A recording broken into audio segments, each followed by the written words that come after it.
My name is Charlotte. I'm 73 years old and I've lived what I thought was a good life, raised a family, built a business with my late husband, and tried to be the kind of mother who gave everything to her child. Before I tell you what happened at that engagement party, I'd love to know, where are you watching from? Drop your city or state in the comments. It helps me know I'm not alone in this, because what I'm about to share with you changed everything I thought I knew about my own son. Let me take you back months before that party so you understand how I got here. My husband Robert died 8 years ago, heart attack. He collapsed in our kitchen on a Tuesday morning, his coffee cup still in his hand. Quick, painless, they said. Though I'm not sure anything about losing your partner of 40 years is painless. Robert and I had met in college, Arizona State, back when the campus was half the size it is now. We married young, 22 and 23, and everyone said we wouldn't last, but we proved them wrong. 40 years of marriage, building something real together. We'd started with nothing, student loans and a dream. Robert had this vision of commercial real estate development in Phoenix. Over 3 decades, we built an empire, property by property. By the time Robert died, we owned 12 commercial properties across Phoenix and Scottsdale. The business generated steady rental income that Robert had structured to continue long after we were gone. When he passed, he left everything in a trust, for me during my lifetime, and then for our son, Daniel. The trust was worth about $4 million, plus the business properties that generated nearly $30,000 monthly. Robert had been so smart about it, working with attorneys to create an ironclad structure. He wanted me taken care of, and he wanted Daniel to inherit only when he was mature enough to handle it responsibly. "Charlotte," he'd said to me one night about 2 years before he died, "I need you to promise me something. If I go first, you have to be strong about this trust. Don't let Daniel pressure you into giving him access before he's ready. I've seen too many inheritances destroyed by kids who got money too young. Promise me you'll use your judgment, not just your heart." I'd promised. But sitting at his funeral 8 years later, watching our 30-year-old son cry over his father's casket, I never imagined I'd actually have to keep that promise. Daniel was 38 years old when this story begins. My only child. For years after his father died, it was just the two of us figuring out how to move forward. He'd visit every Sunday for dinner. We'd talk about his work as a project manager at a tech company, about his failed relationships, about his dreams of eventually starting his own consulting firm. I thought we were close. I really did. Then, about a year ago, he met Vanessa. Daniel had called me on a Thursday afternoon, his voice bright with excitement I hadn't heard since before Robert died. "Mom, I met someone special. I want you to meet her." My heart lifted. Daniel had dated over the years, but nothing serious, nothing that made him sound like this, like a teenager with his first crush. "That's wonderful, sweetheart. Tell me about her." "Her name's Vanessa. She's beautiful, Mom, and smart. She works in marketing and brand consulting. We met at a networking event for my company. She gets me, you know? We've been seeing each other for about 3 months, and I think this could be it." 3 months, and I was just hearing about her now. That should have been my first warning sign. Daniel and I had always been close. He'd always shared his life with me, the good, the bad, the mundane. But 3 months of dating someone special, and he'd said nothing? Still, I pushed down my unease. Maybe he'd wanted to be sure before introducing us. Maybe this was just him being more mature, more private. The first time Daniel brought her to Sunday dinner, I noticed things. Little things that made my stomach twist even as I smiled and played the welcoming mother. She arrived in designer everything. Louboutin heels I recognized from magazine ads, a Chanel bag that probably cost more than I spent on groceries in 3 months, jewelry that sparkled expensively in my foyer lighting. For a marketing consultant, she certainly dressed well. But it was more than the clothes. It was the way she assessed my home with calculating eyes, like an appraiser rather than a guest. She lingered on the artwork, Robert's collection of Southwestern paintings that had appreciated significantly over the years. She ran her fingers along the antique credenza in the dining room, the one Robert and I had found at an estate sale 30 years ago. "This is original, isn't it?" she'd asked, her tone casual but her eyes sharp. "What period?" "Early 1900s, I'd answered. "It was one of our first purchases together." These can be quite valuable if they're authentic." She'd moved on before I could respond, examining the silver candlesticks on the mantel, the crystal vase on the side table. During dinner, I'd asked about her family, her background, standard getting-to-know-you questions that any mother would ask her son's girlfriend. "Oh, my parents are in Connecticut," she'd said vaguely. "Father's in finance. Mother does charity work. The usual." "And where did you grow up?" "Here and there. We moved around a lot for Father's career." She'd smiled and touched Daniel's arm, steering the conversation away. "Daniel, tell your mother about that project you're working on, the one with the impossible deadline." Every question I asked about her was deflected. Where did she go to college? "A small school back east. You wouldn't have heard of it." What exactly did her consulting work involve? "Oh, it's terribly boring. Brand strategy, market positioning, you know how it is." Who were her friends? What did she like to do? "Mom, isn't she amazing?" Daniel asked me that night after she'd left, his eyes bright with infatuation. I smiled and said yes, because what else could I say? "Your new girlfriend seems more interested in my house than in you." I'd been the overbearing mother before in his previous relationships, and it never went well. So this time, I decided to stay quiet and observe. Over the next few months, Vanessa became a fixture in Daniel's life. And slowly, I watched my son change. He started canceling our Sunday dinners. When he did come by, Vanessa was always with him, and she dominated every conversation. She'd make little comments. "Daniel, your mother's house is so dated, don't you think? All this heavy furniture and old art. If this were mine, I'd modernize everything." She'd laugh like it was a joke, but her eyes weren't laughing. Daniel would shift uncomfortably, but never defend me. Never say, "Actually, my mother's home is beautiful and filled with memories." He just changed the subject. Then came the conversations about money. "Mom, Vanessa and I have been talking," Daniel said one Sunday, about 4 months into their relationship. "We want to start a business together, a consulting firm, but we need capital to get it off the ground." I'd heard this dream before, but now Vanessa was nodding beside him, her hand on his knee, her expression earnest. "How much are you thinking?" I asked. 200,000 to start, Vanessa said quickly, too quickly. "We have a solid business plan. You'd get a return on your investment, of course." I looked at my son. "Daniel, you know the trust your father set up. The money is protected for a reason. But I do have some discretionary funds. Let me see your business plan, and I'll consider lending you 50,000 as seed money." Vanessa's smile tightened. 50,000 won't be enough for what we have in mind." "Then perhaps you need to scale your vision to match available resources," I said gently. "That's smart business." The temperature in the room dropped. Daniel looked between us, caught. "Mom, we'll figure something out. Don't worry about it." But I could see it in Vanessa's eyes. Disappointment, frustration, and something harder. Calculation. After that day, things shifted. Daniel's visits became even less frequent. When I called, he was always busy. "Vanessa and I are working on the business plan," he'd say, or "We're looking at office spaces." Always Vanessa and I, never just Daniel anymore.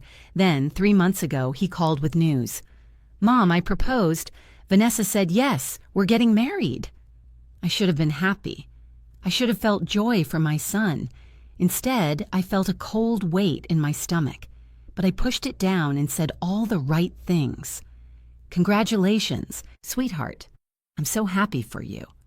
"We want to have an engagement party," he continued, his voice excited in a way I hadn't heard in years. "Nothing too big, just close family and friends.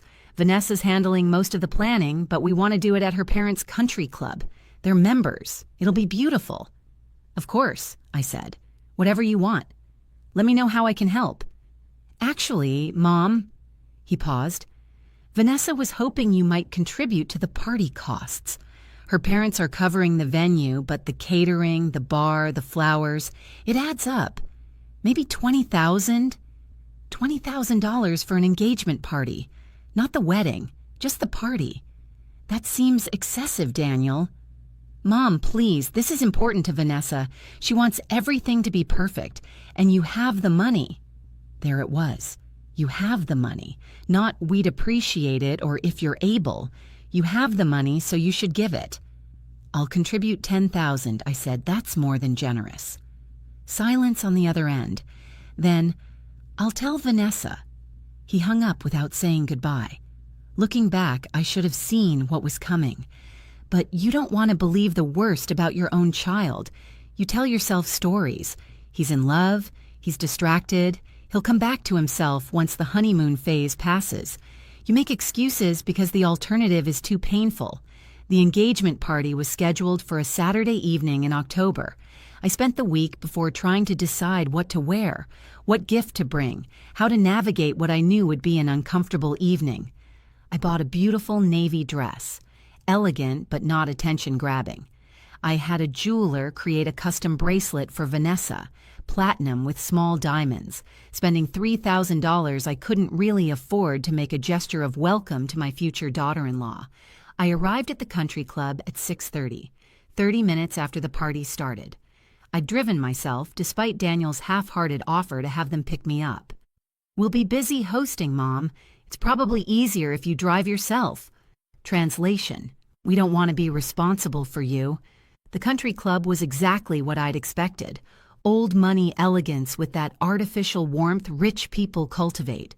The ballroom was stunning, draped in white fabric and soft gold lighting, with floral arrangements that must have cost a fortune on every table. White roses, white orchids, white peonies, everything white like a wedding. A jazz quartet played in the corner. Waiters in crisp uniforms circulated with champagne and hors d'oeuvres on silver trays. I spotted Daniel near the bar, Vanessa attached to his arm in a skin-tight white dress that probably cost more than my car payment. The dress was barely appropriate for an engagement party, more suited for a nightclub or a red carpet. But Vanessa wore it like armor, and every man in the room had noticed. She saw me first, and I watched her lean up to whisper something in Daniel's ear. He turned, and for just a second I saw something cross his face. Not happiness, not pleasure at seeing his mother, something else. Irritation, maybe, or resignation. I walked over, holding the small gift bag with Vanessa's bracelet. My heels clicked on the marble floor, too loud, announcing my approach. "Hi, sweetheart. Congratulations again." I reached to hug Daniel, but Vanessa stepped between us, smooth as a dancer. "Charlotte, you made it. We were worried you might not come." That was the first cut. Not, "We're so glad you're here." "We were worried you might not come." Like my presence was uncertain. Like I was the kind of person who'd skip her own son's engagement party. Several of her friends standing nearby heard it, and I saw their eyes flick between us, assessing. "Of course I'm here," I said, keeping my smile steady even as my chest tightened. "Daniel, you look handsome. That suit is perfect on you." "Thanks, Mom." He wouldn't meet my eyes, just stared at his drink like it contained the secrets of the universe. "Vanessa, this is for you." I handed her the gift bag. "Welcome to the family." She opened it right there, in front of everyone, barely glancing at the bracelet inside before her lips pursed in what might have been a smile but looked more like disappointment. "Oh, jewelry. How traditional." She handed it to Daniel without even taking it out of the box. "Babe, hold this for me. I need to greet the Hendersons." Traditional. The word hung in the air like an insult. One of her friends, a blonde woman in head-to-toe Prada, snickered. Daniel took the box, but he didn't say anything. Didn't say Mom, thank you, or Vanessa, that was rude. He just held it awkwardly and let Vanessa pull him away. The next hour was torture. I tried to mingle, but I didn't know anyone. The crowd was split into two groups, Vanessa's people and Daniel's colleagues from work. Vanessa's friends were all younger, polished women in designer clothes who looked at me like I was an interesting artifact they might find in a museum. "Oh, you're Daniel's mother. How lovely." And what do you do? When I said I was retired, I could see them mentally categorizing me. Old, unimportant, not worth their time. Daniel's work colleagues were polite but distant. They clearly knew Vanessa better than they knew me, and they gravitated to her side of the room. I watched my son work the crowd, shaking hands, laughing at jokes, always with Vanessa's hand on his arm, her body angled possessively against his. Vanessa's parents were there, cold, wealthy people who barely acknowledged me beyond a brief handshake. Her father, Preston, looked like money personified. Silver hair, expensive suit, handshake that lasted exactly 2 seconds. "So you're Daniel's mother. Vanessa's told us about you." The way he said it didn't sound complimentary. Her mother, Cecilia, had eyed my dress with barely concealed disdain. "Department store?" she'd asked, her tone making it sound like an accusation. "Yes," I'd said. "Macy's." "How quaint." She'd moved away before I could respond. I decided to try one more time. I walked over to where Daniel and Vanessa stood with a group of her friends. "I was thinking," I said to Daniel, touching his arm lightly, "maybe we could do Sunday dinner next week. Just the 3 of us? I'd love to get to know Vanessa better before the wedding planning really takes off." That's when it happened. Vanessa laughed. It wasn't a nice laugh. It was sharp and dismissive. "Sunday dinners? Daniel, you didn't tell me your mom was still doing that whole weekly family dinner thing. How very 1950s. Her friends snickered. I felt my face flush. "It's just tradition," I said quietly. "Something Daniel and I have done for years." "Had done," Vanessa corrected. "Past tense. Daniel's building a new life now, with me. We're quite busy with the business and wedding planning. We don't really have time for," she waved her hand vaguely, "obligatory family dinners." I looked at Daniel, waiting for him to say something, anything, but he just stared at his drink. "Daniel works so hard," Vanessa continued, her voice getting louder. Other conversations around us were stopping. People were turning to watch. "The last thing he needs is guilt trips about skipping Sunday dinners with his mother. It's honestly a bit much at his age, don't you think? A grown man having weekly dinners with mommy?" The group around us laughed. My face burned. "I just want to spend time with my son," I said, my voice shaking slightly. "There's nothing wrong with that." "There is when it's suffocating," Vanessa shot back. Her eyes glittered. "Daniel's told me all about how overbearing you can be, how you've tried to control his life, his choices, his relationships. He's too polite to tell you himself, but honestly, Charlotte, you need to learn when to let go." The room had gone quiet. Everyone was watching now, watching me be humiliated by my son's fiancée while he said nothing. I turned to Daniel, tears pricking my eyes. "Is that true? Is that how you feel?" He finally looked at me, and what I saw in his face broke my heart. Embarrassment, shame, but not for what was happening to me. For me. I was embarrassing him. "Mom," he said, his voice low and hard, "you're making a scene." "I'm making a scene?" I repeated, incredulous. "Daniel, I think you should leave," he said. Louder this time.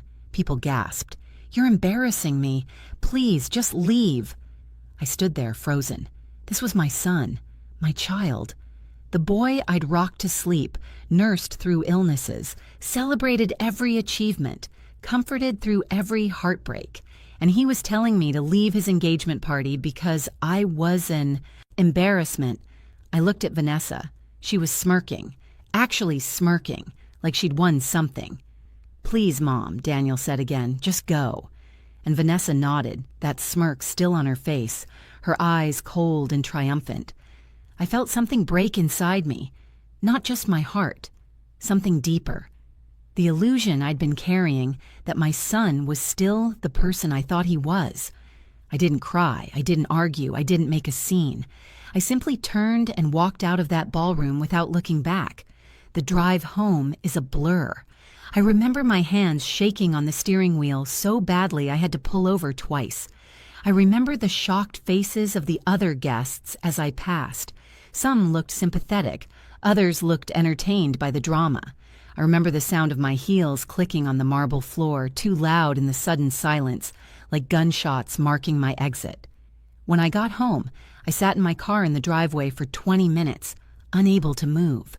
The house looked dark and empty, all the windows black. I thought about Robert.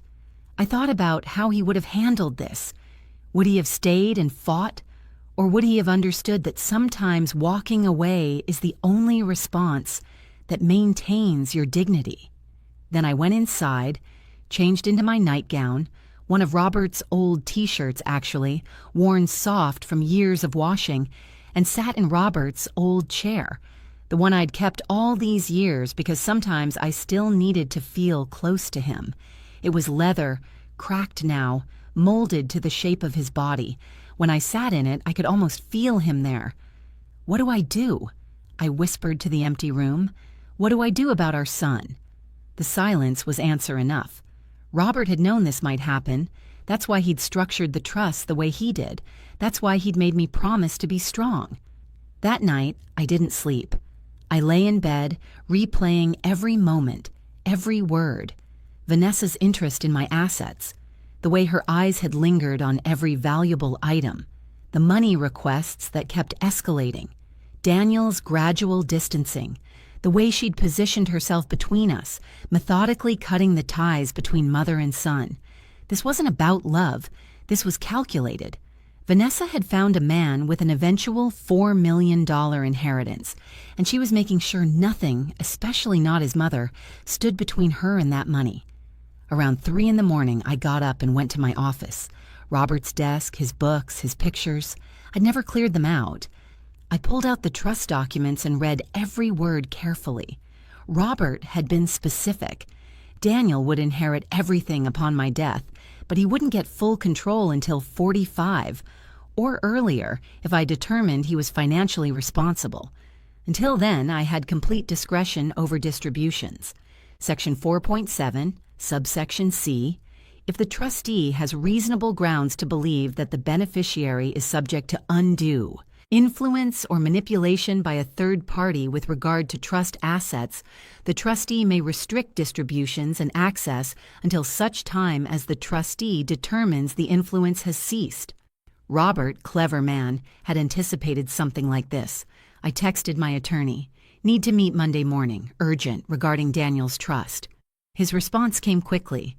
"Available at 8. Everything okay?" "No," I typed back, "but it will be." Sunday passed in silence. I half expected Daniel to call, to apologize, to say something. I kept my phone on the kitchen counter where I could see it, checking it compulsively even though I knew it wouldn't ring. But my phone stayed quiet. No calls, no texts, nothing. Not even a short "sorry" or "can we talk?" Just silence, which hurt more than I wanted to admit. I spent the day trying to distract myself. I cleaned the kitchen, reorganized the pantry, pulled weeds in the garden until my knees ached. Anything to keep my hands busy and my mind from replaying that scene at the country club. But every task brought memories. The kitchen where Daniel had eaten breakfast before school every morning for 18 years. The pantry where I'd stocked his favorite snacks. The garden where he'd played as a little boy, digging holes and catching lizards. Where had that little boy gone? When had he turned into someone who could let his fiancée humiliate his mother in public? Monday morning, I met with Paul. He was 63, had been Robert's attorney for 20 years. When I walked into his office at 8 o'clock, he took one look at my face and poured me coffee without asking. "Tell me everything," he said. So I did. The relationship with Vanessa, the escalating money requests, the engagement party humiliation, my concerns about manipulation. "You want to restrict his access," Paul said. It wasn't a question. "I want to protect what Robert built," I said. "Not for me, for Daniel. Because right now, he's not thinking clearly, and if I give him access to that trust, Vanessa will drain it in 5 years and leave him with nothing." Paul leaned back in his chair. "You have the authority. The undue influence clause was specifically designed for this. But Daniel will fight it. He'll be angry. This could damage your relationship beyond repair." Our relationship is already damaged, I said quietly. At least this way, I'm protecting his future, even if he hates me for it. We spent 2 hours making everything ironclad. By the time I left at 10:30, the trust was locked down. Daniel couldn't access anything without my express written approval. I drove home, made myself lunch that I couldn't eat, and waited. If you're still watching this, do me a favor and hit that subscribe button, because what happened next is something I need you to witness. I need to know I'm not crazy for what I did. The call came the next morning at 8:15. Daniel's number flashed on my phone. I let it ring 3 times before answering, my heart pounding so hard I could feel it in my throat. "Mom." His voice was tight, strained. No greeting. No apology for the party. Just, "Mom, I need the trust access." I closed my eyes. Why? Vanessa and I found the perfect building for our consulting business, but we need to move fast. The seller wants proof of funds by end of week. I need you to approve a distribution of $500,000 from the trust. $500,000. 10 times what they'd originally asked for. For a building? I asked carefully. It's an investment, Mom, in our future, in the business. You want me to succeed, don't you? I do want you to succeed, Daniel, but I don't think this is about success. I think this is about Vanessa getting access to your father's money. Silence. Then, that's not fair. What happened at the engagement party wasn't fair either. You're still upset about that. His voice rose. Mom, you were being clingy and weird, and Vanessa called it out. If you just what? Just let your fiancé humiliate me in public? Just pretend I don't exist so she feels more secure? Just hand over $500,000 so she can control your inheritance? It's my inheritance, he shouted. Dad left it to me. No, I said, my voice steady. Your dad left it in trust with me as trustee to be distributed when I deemed appropriate. And right now, I don't deem it appropriate. You can't do that. I can. I have. As of yesterday, all distributions from the trust require my written approval, which I will not give while you're under Vanessa's influence. The sound he made was somewhere between a gasp and a growl. You spoke to Paul? You locked me out of my own trust? I'm protecting you, Daniel. I'm protecting what your father worked for, because right now you're not capable of protecting it yourself. I'm 38 years old. Then act like it. Come to me when you're ready to have an honest conversation about what's really happening here.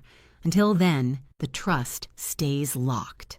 Mom, his voice cracked. Mom, I need this. Vanessa and I need this. If I don't get that money, she'll... He stopped abruptly. She'll what, Daniel? I asked softly. She'll leave you? Is that what you were going to say? Silence. If the only reason Vanessa stays with you is because she thinks you have access to $4 million, then she's not marrying you. She's marrying your inheritance. And I won't let your father's legacy be drained by someone who doesn't love you for who you are. You don't know her, he said, but his voice had lost its conviction. Neither do you, I replied. Not really, but you will. Give her time without access to money, and you'll see exactly who she is. I can't believe you're doing this. His voice turned, cold. Fine. You want to control everything? You've lost your son. Don't call me, don't text me, we're done. And then I whispered the 4 words I'd been preparing all morning. The 4 words that would end his plans with Vanessa, that would force him to see the truth, that would protect everything his father had built. I love you, Daniel. That was it. Not you're cut off, or you'll regret this. Just the simple truth. 4 words that carried 40 years of motherhood, of sacrifice, of unconditional love that he'd forgotten existed. Because I knew what would happen next. I knew Vanessa would hear about the trust being locked. I knew she'd realize there was no quick access to millions. I knew the mask would slip. And I knew Daniel would have to face the truth about who he'd chosen over his own mother. And I was right. Daniel hung up on me without responding. I sat there with the phone in my hand, my heart breaking but my resolve firm. I'd protected my son. Whether he understood that now or years from now or never, I'd done what Robert had asked me to do. I'd been strong. The first day after that call was the hardest. I kept reaching for my phone to text Daniel, to check on him, to make sure he was okay. Years of habit don't die easily. Every hour felt like a year. I cleaned the house top to bottom. I cooked meals I didn't eat. I sat in Robert's chair and cried. The second day, I started to wonder if I'd done the right thing. What if I was wrong about Vanessa? What if Daniel really did love her, and I just destroyed his chance at happiness? What if he never spoke to me again? But then I'd remember that smirk on her face, the calculation in her eyes, the way she'd assessed every item in my home, like she was already planning how to spend the money, and I'd know I'd made the right choice. 2 days later, my phone buzzed with a text. From Daniel. "Can we talk?" My hands shook as I read those 3 words. I called him immediately, not even giving myself time to think about what I'd say. "Hi, sweetheart. Vanessa left me." His voice was flat, hollow, like someone had scooped out everything inside him. After I told her about the trust being restricted, I tried to explain it was just temporary, that we could still make the business work, that we'd figure it out together. But she wouldn't listen. She said she couldn't be with someone who let their mother control them. She said I was weak. She said she'd wasted a year of her life on someone who didn't have the spine to stand up for what was his. She packed her stuff and moved out that same afternoon. The engagement is off. It's all over. I wanted to say I told you so. I wanted to say I'd known this would happen. I wanted to say she was never good enough for you anyway. But I heard the pain in his voice, raw and real and devastating, and I just said, "I'm sorry you're hurting." "Were you right about her?" he asked quietly, and I could hear him crying now. "Was it always about the money? Did she ever love me at all?" "I think," I said carefully, choosing each word like I was diffusing a bomb. "She saw an opportunity and took it. I don't know if she loved you at all, Daniel. I want to believe she did, at least in the beginning. But I know she didn't love you more than she loved what she thought you could give her. Real love doesn't disappear the moment money becomes unavailable. Real love doesn't walk away when things get hard." He was crying openly now, and the sound broke my heart. "I'm sorry, Mom. God, I'm so sorry. For the party, for everything I said, for how I treated you, for choosing her over you. I should have defended you. I should have seen what was happening. I wanted someone to love me, and I thought she did, and I was willing to ignore everything else. All the red flags you tried to point out, all the warning signs. I saw them too, but I didn't want to admit it. Oh, sweetheart, people do love you. I love you, but you have to love yourself enough not to accept crumbs from someone who sees you as a meal ticket. You deserve someone who wants you for you, not for what you can give them." "Can I come over?"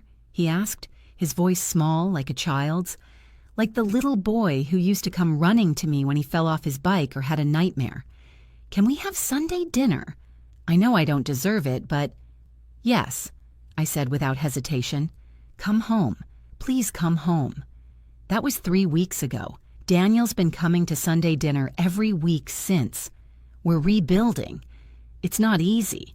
There's hurt on both sides, conversations we need to have about boundaries and respect, about how he let someone come between us, about how I need to trust him to make his own decisions.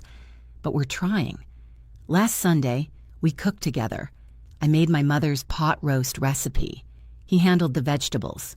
We didn't talk about Vanessa. We talked about his work, about my garden, and the book I'm reading. Small things, building back the foundation one Sunday at a time. As he was leaving, he turned to me at the door. "Mom, about the trust, I'm not going to ask you to unlock it. Not yet. I need to prove to you and to myself that I can make good decisions without access to Dad's money, that I can build something on my own. Will you give me that chance?" "Of course," I said. "Take all the time you need." He hugged me, really hugged me. "Thank you for protecting me," he whispered, "even when I didn't want to be protected, even when I hated you for it. Thank you for being strong enough to do what Dad asked." So that's my story. I don't know if I did the right thing. Some days I wonder if I was too harsh, if I should have just let him make his own mistakes. But then I remember that smirk on Vanessa's face, the calculations behind her eyes, and I know that sometimes love means saying no. Sometimes love means being the villain in someone else's story so you can save them from themselves. That's all. Thank you for listening to An Old Woman's Tale. I hope wherever you are, whatever you're facing, you remember that protecting the people you love isn't always comfortable, but it's always worth it.